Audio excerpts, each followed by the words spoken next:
So hello everyone. So today we are talking about AlgoLab assignment 9 and that would be on heaps. And this was the topic that we covered last week. So I'll come back to the instructions later on. They are similar to what have been the instructions earlier, except that in this assignment you have to submit two files. As you can see, there are two files, one in the normal format, another with underscore p3.c. Okay. So you have to submit two separate files for the assignment.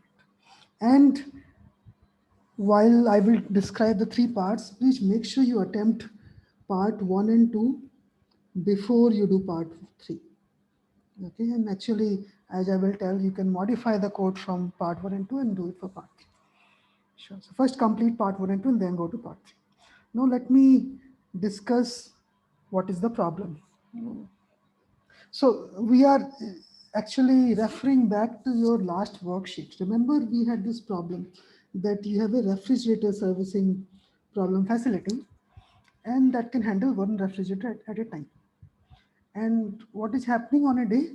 There are n refrigerators, they are awaiting repair, and any refrigerator I, when it comes with a start time. So it comes at time 3. So that is the start time.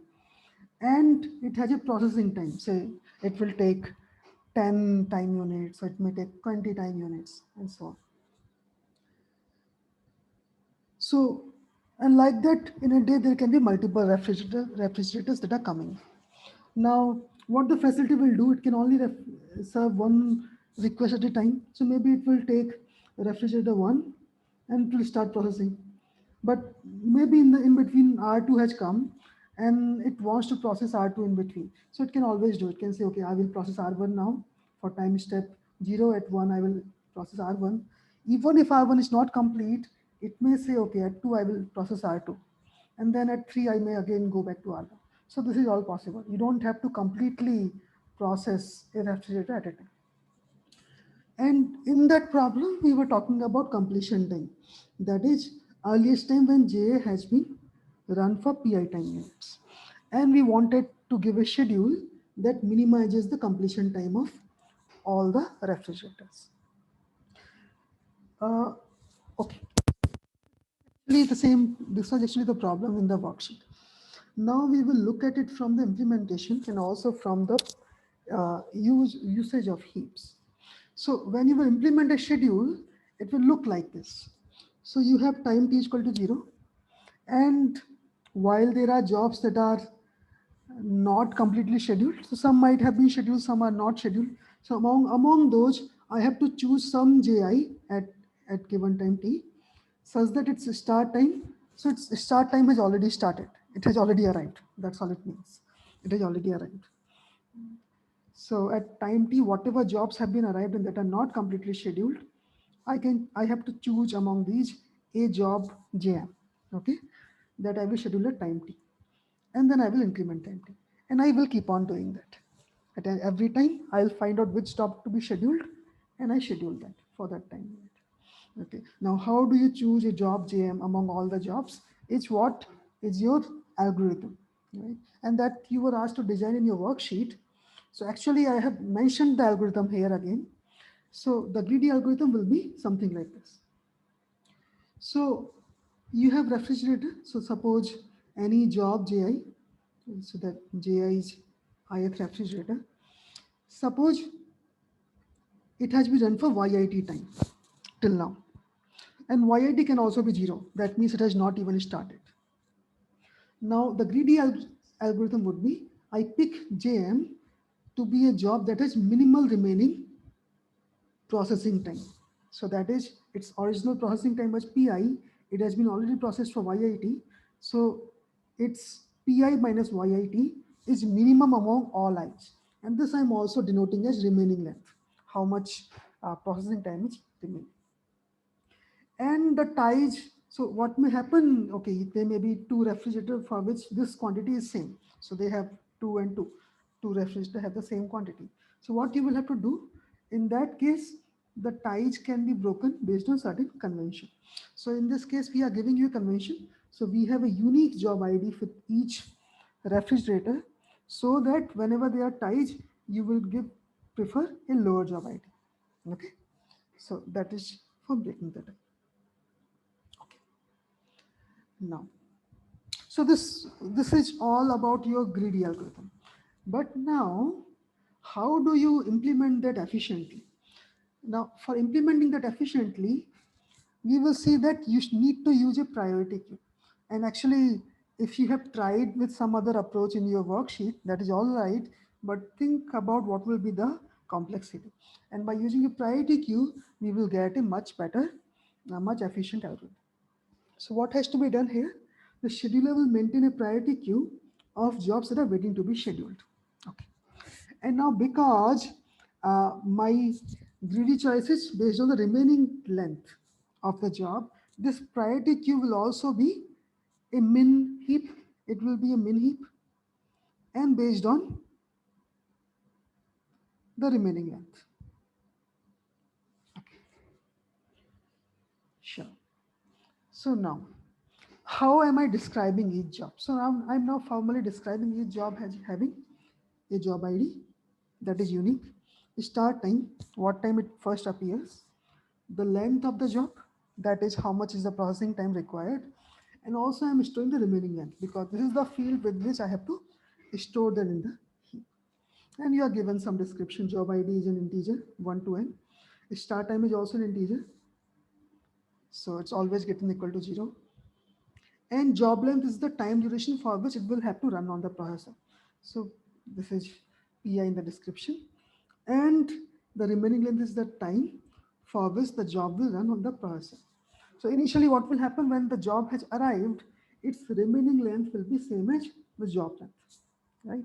But as you keep on running the job, you will decrement its remaining length. So t is equal to 0, whatever job is scheduled, at t is equal to 1, its remaining length will be job length minus 1. And you keep on doing that until it becomes 0.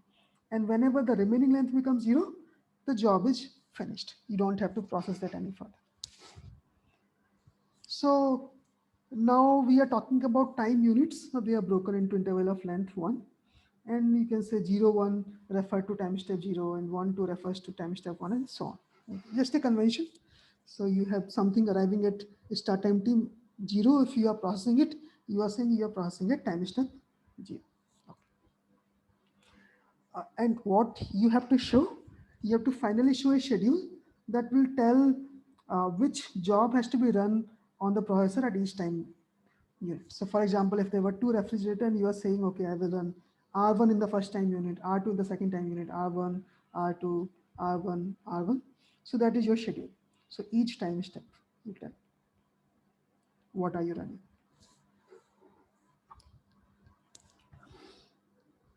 Now, there are some details. So when a job is executed in the processor, its remaining length is decremented by 1 after each time step. Now, you see, although you are given all the jobs and their start time, what would happen? See, suppose you are executing a job R1 and its remaining time is 4. Say 4 is the remaining length. And that is being processed. But suppose another job R2 comes with a processing time or job length of 3. So job length, or it's a new job that has come.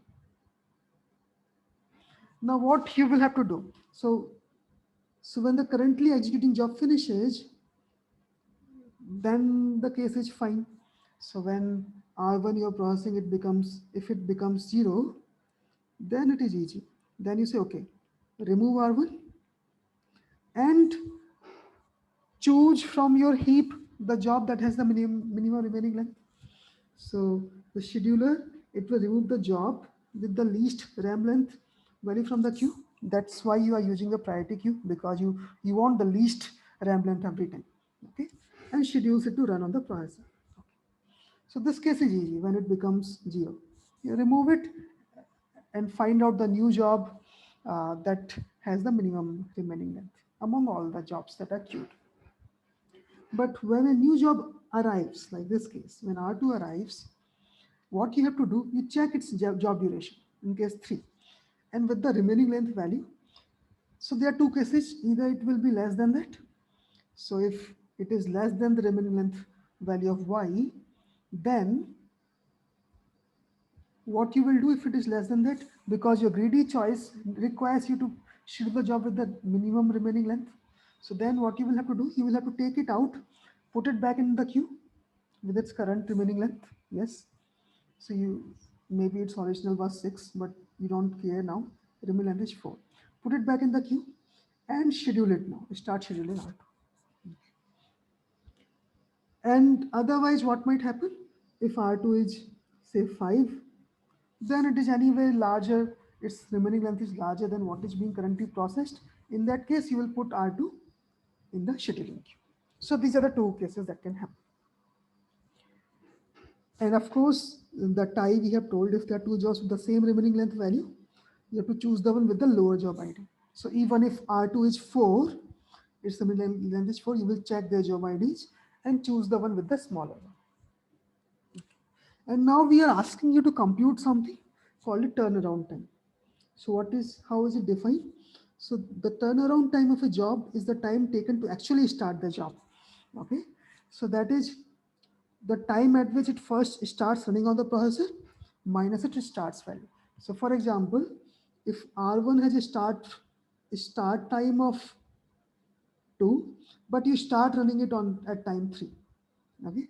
So at 0, 1, 2, something else is being run. At 3, you start running R1 for the first time.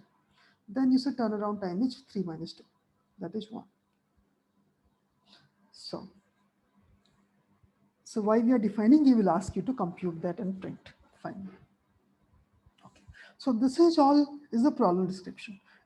As you can see, we have told everything, all the algorithm, all the steps, but now you have to worry about the implementation using heaps. So now part 1 is just about implementing the scheduling queue. So you will implement as a priority queue, and you will use an array implementation that we have discussed, that heap you can just use array implementation, and we will use from start, the start index will be 1 for the heap. And you can also assume the maximum number of jobs to be 99. So let's define a type that can represent the job. So you can define max size to be 100. And so you have a structure for job, and that has nothing but the four things. They are all integers.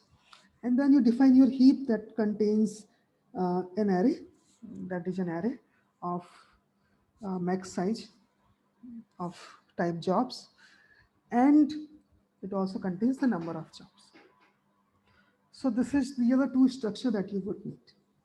Now, overall, now what you have done, you have defined a heap data structure that is an array of jobs. Now, you have to now implement the following function, and they are actually the basic function for heaps. First of all, the initialization of heap. And you can see initialization has to do simply, it has to put num jobs as 0. There are no jobs. And then it has to insert job. You see, although you are given all the jobs a priori, they are coming at some time. Because you see, at any time t, you have to only put those jobs that have already arrived. So only those jobs that have already arrived will be in the queue. So that's how you will keep on inserting the jobs one by one as they arrive. And this insert job will have this heap data structure and the job G that is coming. And similarly, you have the extract bin job. So that will extract the job in this pointer. So if the heap actually is empty, you cannot extract anything, it will return -1. And otherwise, what it will do, delete the minimum element from the heap and sets this pointer star j to that job and returns 0. So there are three functions that you have to define: initialization, insertion, and extract minimum. In the second part, you have to implement the scheduler. So scheduler is a simple function. So it's a void scheduler, and it will contain an array of job list, yes, and the size of the array. Now takes this and it will schedule them according to the policy that we have already specified. And finally, what it does, it will print the job IDs of the jobs running on the processor for every time step till all the jobs are finished. Okay, and I will actually show you a sample output. and it will print the average turnaround time of the jobs, and that we have defined. So you will have to compute the average turnaround time for all the jobs and print it. And overall, if you think your algorithm will run in order and log n plus t, because why plus t? Because you are seeing something at every time step. So there are capital T time steps, and this is nothing but the sum of the job durations of all the jobs. Okay.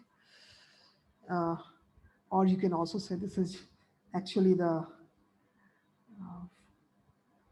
yeah final completion time of any job, or the largest max completion time for any job. So, and log in, why? Because you see there are only n jobs, and you have to do insertion, you have to insert it in the heap, and you have to remove it only when a new job has arrived or something has already finished processing. Okay, so that's why this will be, and every time it will take log n time, so they are all n log n. Of course you can try it in n log n, but for this assignment we are saying to give an algorithm in order n log n plus t. Now what your main function will do, it will read the number of jobs, it will dynamically allocate the array of n job structures. So something like this, enter number of jobs, say 4. Then it will enter the jobs. So it will say, okay, job ID, start time, and the job length.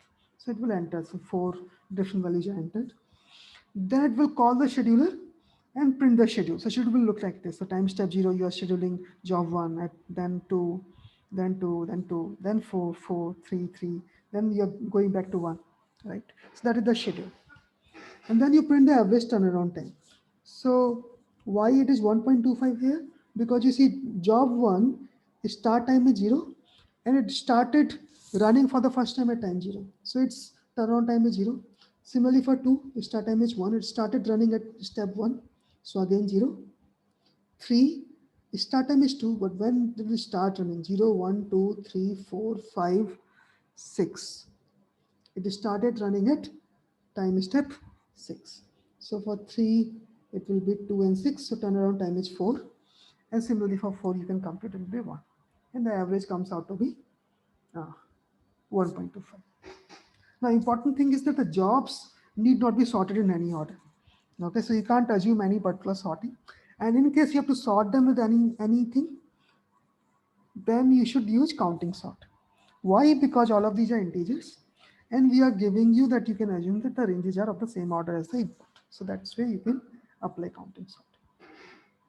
So again, let me tell that you should do part 1 and part 2 together in a single program and submit this program first.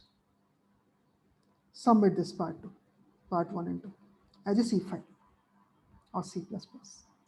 Now, once you are done, then you move to part 3. So where what you are being asked to implement a modified scheduler. So what is the task? Now here you are being told that suppose the jobs are not independent. So suppose there are some pairs of job X, Y such that if job X finishes before Y starts, before Y even starts, that can reduce the running time of Y by 50%. Okay, it's something like maybe you can think of it as expertise, that when you have done X, you already know something about Y, and finishing Y will take less time. Now that will happen only if Y has not started. Okay, and this is what we are calling a job dependency pair. X, Y is a dependency pair such that if X is finished before Y starts, then Y's remaining length is uh, becoming 50%. And you will assume that there are order and such pairs. Okay, so as such there can be n square pairs, but you are given there are order and such pairs. And this is a one-way relation. So if X finishes first, then Y is just remaining length is decreased, but not in vice versa. And you can store this dependency pair by using this structure. So where you have from to integers, it's a job pair. Now what is your task? It's actually, if you think it's the same schedule you are doing, but you are taking care of this extra thing.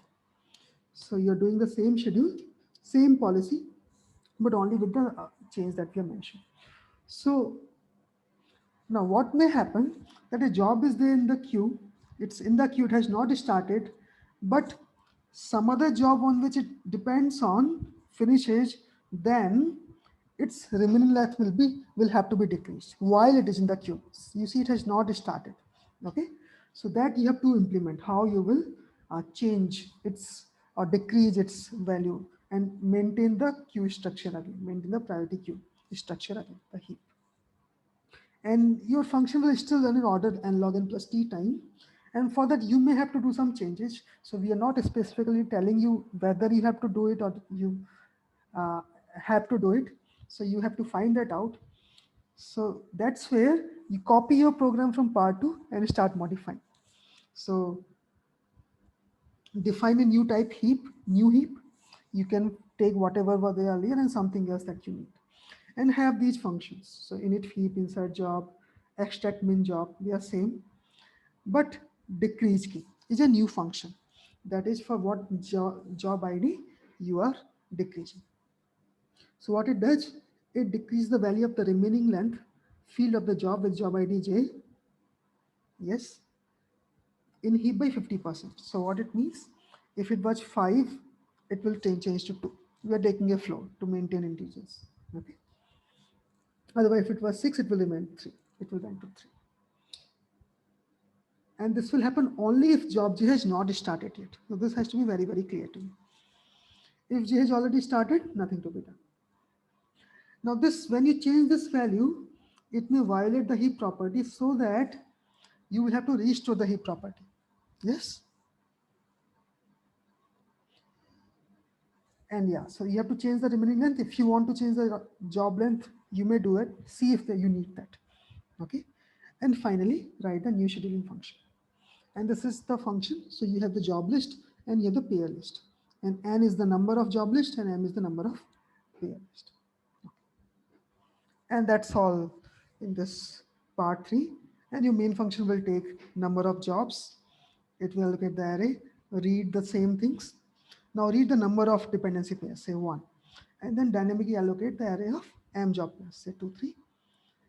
And then it will call the new scheduler. It will, you see, it will be similar than earlier, but what you are seeing here, so although 3 had a processing time of 6, because it is dependent on 2 and 2 finishes before 3 even starts, so now you will have to decrease it by 50%. So you see 3 is now running only for 3 time steps. Okay, but the average turnaround time remains the same. So fine, so this is your assignment. So I'm going back to the instructions again. You have to submit 2 files, one for part 1 and 2, another for part 3, and stick to the output format that we have mentioned. We have told one global variable, do not use anything else, and follow the guidelines, like what are the function prototypes we are saying, especially in part 1 and 2, you have to follow that.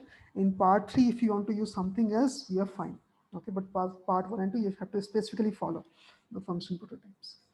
Okay, so yeah, and all the inputs are from the terminal.